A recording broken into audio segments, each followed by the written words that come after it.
Hello students. इससे previous lecture में हमने डिस्कस किया था टाइप्स ऑफ क्यू के बारे में, जिसमें हमने टाइप्स में पढ़ा कि हमारे पास 3 तरह की क्यूज़ होती हैं: circular queue, double ended queue and priority queue. मगर इन क्यूज़ के बारे में डिटेल में डिस्कशन करने से पहले हमने देखा कि जो हमारी सिंपल क्यू है, जिसे हम लीनियर क्यू बोलते हैं, उसमें क्या प्रॉब्लम्स थी जिसकी वजह से हमें सर्कुलर क्यू के कॉन्सेप्ट को पढ़ना पड़ रहा है। तो उस लीनियर क्यू की प्रॉब्लम में हमने डिस्कस किया कि हमारे पास ऑल्दो एरे में अनयूटिलाइज्ड स्पेस अवेलेबल है, but due to the condition of maximum size हम क्या करते थे, उस अनयूटिलाइज्ड स्पेस को यूज़ नहीं कर पाते थे, जो कि इनिशियल पोजीशंस पे होता था एरे की, जो इनिशियल इंडेक्सेस पे था। ये प्रॉब्लम हमारी एरे रिप्रेजेंटेशन ऑफ क्यू है जो उसमें अकर होती थी। तो इस प्रॉब्लम को सॉल्व करने के लिए हमने कॉन्सेप्ट डिस्कस किया था सर्कुलर क्यू का। तो एक ब्रीफ इंट्रोडक्शन हमने डिस्कस की थी सर्कुलर क्यू की, कि सर्कुलर क्यू क्या है। एक ऐसा डेटा स्ट्रक्चर है जिसमें हम क्या करते हैं, हमारी जो लास्ट नोड है, last element of the Q है लीनियर क्यू का, उसे हम फर्स्ट नोड के साथ कनेक्ट कर देते हैं। और इस तरह से कनेक्शन करने पे हमारे पास एक साइकिल फॉर्म हो जाता है, जिसे हम सर्कल भी बोलते हैं। तो इस तरह से जो हमारी क्यू बनती है वो क्या बन जाती है, सर्कुलर क्यू बन जाती है। इस तरह की क्यू को हम रिंग बफर भी कहते हैं, क्योंकि एक रिंग फॉर्म कर रहा है। जैसा कि इस डायग्राम में आपको विजिबल है कि हमारी क्या है, एरे की 0th पोजीशन है। मैक्सिमम साइज़ जो है एरे का वो क्या है, 6th इंडेक्स तक जाता है। मीन्स 7 एलिमेंट की हमारे पास ये एक क्यू है। ठीक है, तो हमने क्या किया, जो फर्स्ट नोड है दैट इज़ 0th इंडेक्स का जो नोड है, एलिमेंट है, उसे हमने किससे कनेक्ट कर दिया, लास्ट नोड के साथ, जो कि हमारा 6th इंडेक्स है इस एग्जाम्पल में।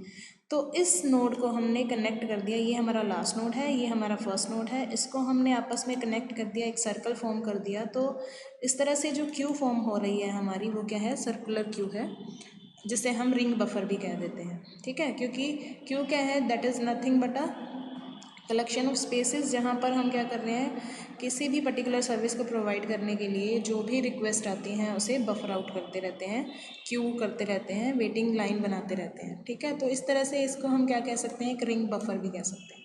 तो सर्कुलर क्यू है जो, वो क्या है, हम जो हमारी स्ट्रेट लाइन है या हमारी स्ट्रेट क्यू है, लीनियर क्यू है, उसे हम जब हम सर्कुलर फॉर्म में रिप्रेजेंट कर देते हैं, इम्प्लीमेंट करते हैं, तो हमारी सर्कुलर क्यू फॉर्म होती है।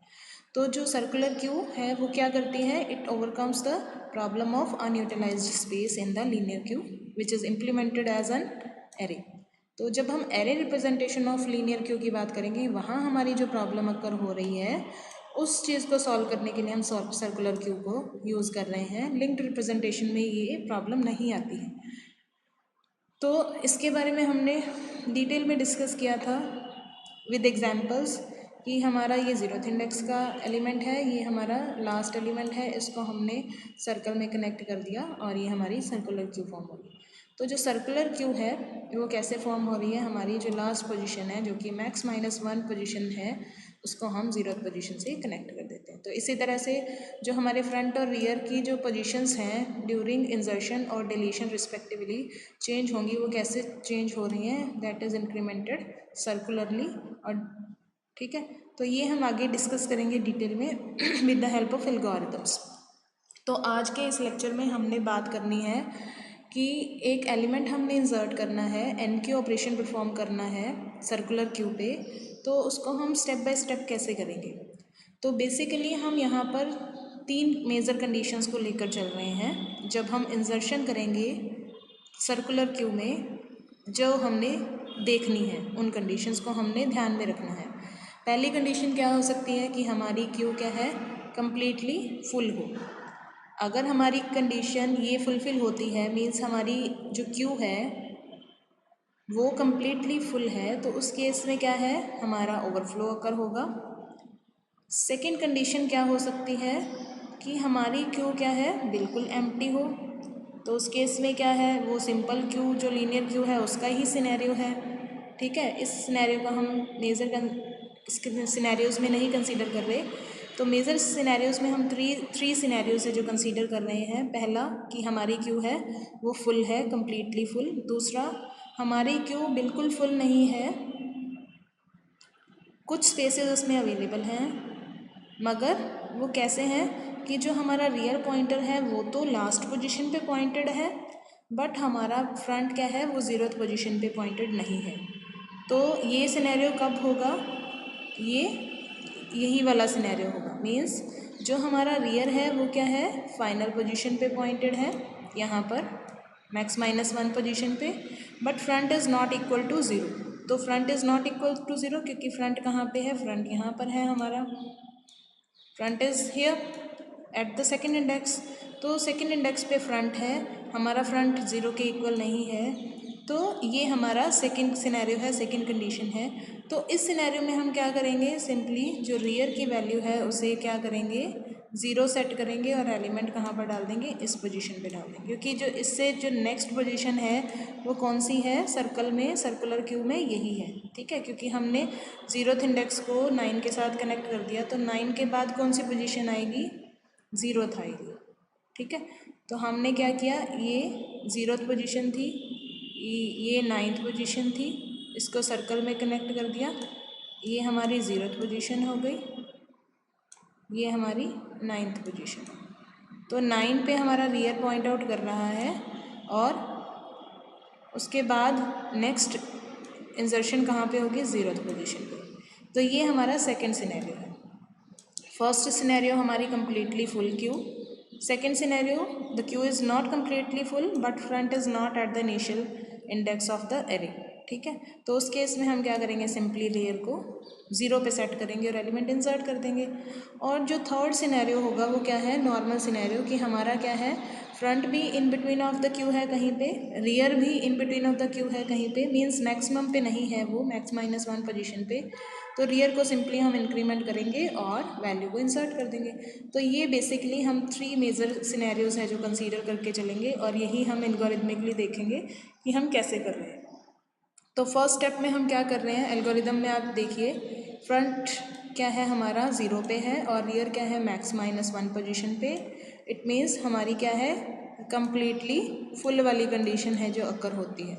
तो हमारी क्यू कम्प्लीटली फुल है, तो इसका मतलब क्या है, और एलिमेंट इंसर्ट नहीं हो सकता, ओवरफ्लो क्या है, अकर हो गया। और हम क्या करेंगे, सिंपली गो टू स्टेप 4, और गो टू स्टेप 4 पे जाने से हमारे पास क्या है, हम क्या कर रहे हैं, सिंपली एग्जिट कर रहे हैं। ठीक है, अदरवाइज़ अगर हमारी कम्प्लीटली फुल नहीं है, ये क्राइटेरिया नहीं फुलफ़िल हो रहा, तो हम सेकंड स्टेप पे जाएंगे। सेकंड स्टेप में हमने देखा कि क्या फ्रंट इज़ इक्वल टू -1 है और रियर इज़ इक्वल टू -1 है। इसका मतलब क्या है, हमारी क्यू क्या है, कम्प्लीटली एम्प्टी है, खाली है बिल्कुल। ये जो सिनेरियो है ये क्या है, एम्प्टी क्यू का है। तो एम्प्टी क्यू के केस में क्या करते हैं, हम फ्रंट और रियर को 0 पे सेट कर देते हैं और एलिमेंट को वहाँ पर इंसर्ट कर देंगे। मीन्स हम इन स्टेप्स के थ्रू सिंपली पॉइंटर को सही पोजीशन पे ला रहे हैं, और स्टेप 3 में उस पोजीशन पे लाने के बाद हम क्या करेंगे, वैल्यू को सिंपली इंसर्ट कर देंगे। तो हम इन स्टेप्स में, 2 स्टेप्स में पॉइंटर को, जो रियर पॉइंटर है उसको उसकी सही पोजीशन पर ला रहे हैं। ठीक है, अगर ये भी नहीं है, फुल भी नहीं है, कम्प्लीटली एम्प्टी भी नहीं है, तो उसके अदरवाइज़ क्या होगा, हमारा सेकंड सिनेरियो अकर हो रहा है कि रियर क्या है, -1 पोजीशन पे है but front is not equal to 0। तो ये दोनों कंडीशन फुलफिल हो रही है। एंड लगा है ना इसमें, ये ध्यान में रखना है आपने, और नहीं लिखा, दिस इज़ एंड, तो एंड ऑपरेटर है, लॉजिकल एंड ऑपरेटर है ये। तो ये दोनों कंडीशन फुलफिल होंगी कि रियर हमारा -1 पे है but front is not equal to 0।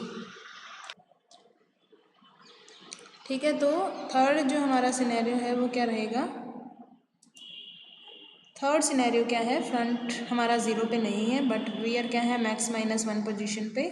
तो उस केस में हमारे पास क्या है, लास्ट पोजीशन पे है, तो हम रियर की पॉइंटिंग की वैल्यू कहाँ स्टार्ट करेंगे, 0th से स्टार्ट करेंगे। तो रियर को हम सिंपली सेट कर देंगे 0 पे, ये हमारा सिनेरियो यही वाला। तो ठीक है, और अदरवाइज़ ये लास्ट सिनेरियो कि रियर -1 नहीं है, फ्रंट इन बिटवीन कहीं होगा, तो रियर को सिंपली क्या कर देंगे, रियर +1 कर देंगे। तो रियर की पोजीशन सेट हो गई। अब थर्ड स्टेप में हमने क्या करना है, simply queue of rear point पे हम क्या डाल देंगे, वैल को डाल देंगे। Val means value to be inserted. तो क्यू ऑफ रियर पोजीशन क्या है, जो हमने रियर की पोजीशन यहाँ इन स्टेप्स के थ्रू सेट की है वहाँ पर हमारा एलिमेंट इंसर्ट होना चाहिए। तो क्यू ऑफ रियर में हमने वैल्यू डाल दी और हम क्या कर जाएंगे, एग्जिट कर जाएंगे। तो ये क्या है, this is a step by step procedure, this is a algorithm for insertion of an element in a circular Q. फिर बात आती है डिलीशन की, कि अगर हमने अब डिलीट करना है कोई एलिमेंट सर्कुलर क्यू में से, तो उस केस में क्या हम स्टेप्स फॉलो करेंगे। तो उस केस में भी हमारे पास क्या है, वेरियस सिनेरियोज अक्कर हो सकते हैं। पहला, जब हम डिलीट कर रहे हैं तो हमारी क्यू क्या है, बिल्कुल एम्प्टी हो सकती है। अगर हमारी क्यू एम्प्टी होगी, ठीक है, तो उस केस में क्या है, अंडरफ्लो अक्कर हो जाएगा। मीन्स कोई एलिमेंट डिलीट करने के लिए नहीं है मगर हम भी फिर भी डिलीट करना चाह रहे हैं, तो हम क्या कर देंगे, सिंपली अंडरफ्लो शो कर देंगे। ठीक है। दूसरा केस क्या हो सकता है कि हमारे पास क्या है, एक सिंगल एलिमेंट ही है क्यू में, जैसा कि इस सिनेरियो में दिखाया गया कि हमारी क्यू कम्प्लीटली एम्प्टी भी नहीं है, but this is the only element of the Q 81, और जो कि किस पोजीशन पे है, वो किसी भी पोजीशन पे हो, अगर वो ओनली एलिमेंट है तो उस केस में क्या करेंगे, हम क्या करेंगे, उस एलिमेंट को डिलीट करने के बाद सिंपली जो फ्रंट और रियर पॉइंटर को कहाँ सेट कर देंगे, -1 पे सेट कर देंगे, जो कि क्या सिग्निफाई करता है, क्या डिनोट करता है कि our queue is now completely empty. ठीक है। और थर्ड सिनेरियो क्या हो सकता है कि हमारा जो फ्रंट है वो मैक्स -1 पोजीशन पे है, तो उस केस में क्या है, अब हमारे पास फ्रंट यहाँ पर है और रियर एन क्यू होते होते यहाँ तक पहुँच गए। ठीक है। ये स्पेसेस हमारे पास फ्री स्पेसेस हैं, रीयूजेबल स्पेसेस हैं। तो जब हमारा फ्रंट यहाँ पे होगा तो उसके बाद हम फ्रंट +1 तो नहीं कर सकते, क्योंकि इसके बाद हमारे पास कोई एलिमेंट नहीं है। तो ये हमारा मैक्स -1 वाली पोजीशन है। तो यहाँ पर जब हम आ जाते हैं और इस पोजीशन से हम डिलीट करते हैं, तो हमारे फ्रंट की वैल्यू को हमें क्या सेट करना पड़ेगा, 9 के बाद हमारी जो नेक्स्ट लोकेशन है वो इंक्रीमेंट करके तो नहीं आ रही, 9 के बाद हमारी नेक्स्ट लोकेशन क्या आ रही है, 0 आ रही है, क्योंकि हमारी सर्कुलर क्यू की बात कर रहे हैं। तो हम फ्रंट को क्या कर देंगे, 0 पे सेट कर देंगे। और अदरवाइज़ हमारा नॉर्मल सिनेरियो कि फ्रंट कहीं पर भी है, हम क्या करेंगे, सपोज़ फ्रंट यहाँ नहीं है, अब फ्रंट यहाँ पर है, तो फ्रंट को सिंपली क्या कर देंगे, फ्रंट +1 कर देंगे, तो हमारा नॉर्मल सिनेरियो चलता रहेगा। तो इस तरह से हमारे पास क्या है, हम कोई भी एलिमेंट डिलीट करना है तो यहाँ पर भी हम 3 कंडीशंस मेजर लेकर चल रहे हैं। First, our queue is completely empty. ठीक है। Second, our queue contains only single element, only element. Third, our front pointer is at max -1 position and q is not empty. ठीक है, ये ध्यान में रखना है। और फोर्थ सिनेरियो क्या है हमारा, कि our queue works as a normal queue और front is in between the queue, कहीं पर भी हो सकता है वो। तो और उस केस में हम क्या करेंगे, सिंपली फ्रंट को फ्रंट +1 करके इंक्रीमेंट कर देंगे और हमारी वो जो नेक्स्ट पोजीशन आ जाएगी, मीन्स उससे प्रीवियस पोजीशन से हमने डिलीशन कर दी है। ठीक है। तो इस तरह से हम क्या करेंगे, स्टेप बाय स्टेप देखेंगे। तो यही सिनेरियोज हमने एल्गोरिथमिक फॉर्म में लिख दिए। तो फर्स्ट हमने देखा फ्रंट इज़ -1, ये हमारा कम्प्लीटली एम्प्टी का केस है। तो कम्प्लीटली एम्प्टी के केस में हम क्या कर रहे हैं, this is the empty Q. ठीक है। एम्प्टी क्यू के केस में हम क्या करेंगे, सिंपली अंडरफ्लो प्रिंट करेंगे और स्टेप 4 पे चले जाएंगे, जो कि एग्जिट स्टेप है। ठीक है। फिर बात आती है हमारी सेकंड स्टेप की। हम क्या करेंगे, सिंपली अब डिलीशन करने से पहले हम वैल्यू को डाल लेते हैं वैल वेरिएबल में, जो कि हमारी वर्चुअल डिलीशन को शो करता है कि हमने क्या कर दिया, वैल्यू जो वेरिएबल है वो बता रहा है कि कौन सा एलिमेंट हमने डिलीट किया है। तो क्यू के फ्रंट पॉइंटर से हमने जो वैल्यू थी वो निकाल ली और वैल वेरिएबल में डाल ली। अब हम क्या कर रहे हैं, फ्रंट की पोजीशन को सेट कर रहे हैं। तो पहला सिनेरियो नहीं है, तो उस केस में क्या है, डिलीशन अब हो सकती है, तो एलिमेंट को हम स्टोर करके रख लेंगे। फिर हमने फ्रंट की पोजीशन को सेट करना है। तो अगर फ्रंट रियर के इक्वल है, इसका मतलब क्या है, ये वाला सिनेरियो है। ठीक है। तो फ्रंट को हम सिंपली क्या कर देंगे, -1 पे सेट कर देंगे, रियर को भी -1 पे सेट कर देंगे, जो कि हमारा क्या सिग्निफाई करेगा, now our queue is completely empty. ठीक है। और अदरवाइज़ इसके एल्स में हमने क्या देखना है कि क्या फ्रंट मैक्स -1 के इक्वल है। तो ये हमारा कौन सा सिनेरियो है, ये वाला सिनेरियो है। ठीक है। तो क्या फ्रंट मैक्स -1 है, ये नहीं है, ये है, तो इस केस में क्या करेंगे, फ्रंट को सिंपली 0th पोजीशन पे रख देंगे। मीन्स फ्रंट हमारा 9 पे पॉइंट आउट कर रहा था, तो 9 पोजीशन वाला एलिमेंट डिलीट कर दिया, तो नेक्स्ट पोजीशन क्या आएगी फ्रंट की, 0 आएगी, क्योंकि 9 is connected to the 0th element, क्योंकि यही हमारी सर्कुलर क्यू की डेफिनेशन कहती है। अदरवाइज़ हमारा नॉर्मल सिनेरियो है front is equal to front plus 1 हो जाएगा, जो कि हमारी फ्रंट की न्यू पोजीशन को स्पेसिफाई करेगा, और लास्ट में हम एग्ज़िट कर जाएंगे। तो ये क्या है, स्टेप बाय स्टेप प्रोसीजर है हमारा, एल्गोरिदम है to delete an element from a circular queue. तो एग्ज़ाम में आपसे बहुत बार पूछ लेते हैं कि आपने राइट डाउन करना है algorithm to insert and delete an element from the circular queue. तो आपको सर्कुलर क्यू के बारे में भी बताना है विद एग्जांपल, आपने एल्गोरिदमिकली भी बताना है डिफरेंट डिफरेंट सिनेरियोज़ को लेकर विद एग्जांपल, ठीक है, और जिससे कि आपका कंप्लीट टॉपिक होता है। और this is all about circular queue. आज के हम लेक्चर में हमने डिस्कस किया सर्कुलर क्यू क्या होती है with examples and different scenarios during insertion of an element, during deletion of an element, as well as algorithms to insert an element from in a circular queue, and algorithm to delete an element from a circular queue. This is all about today's talk. Thank you very much.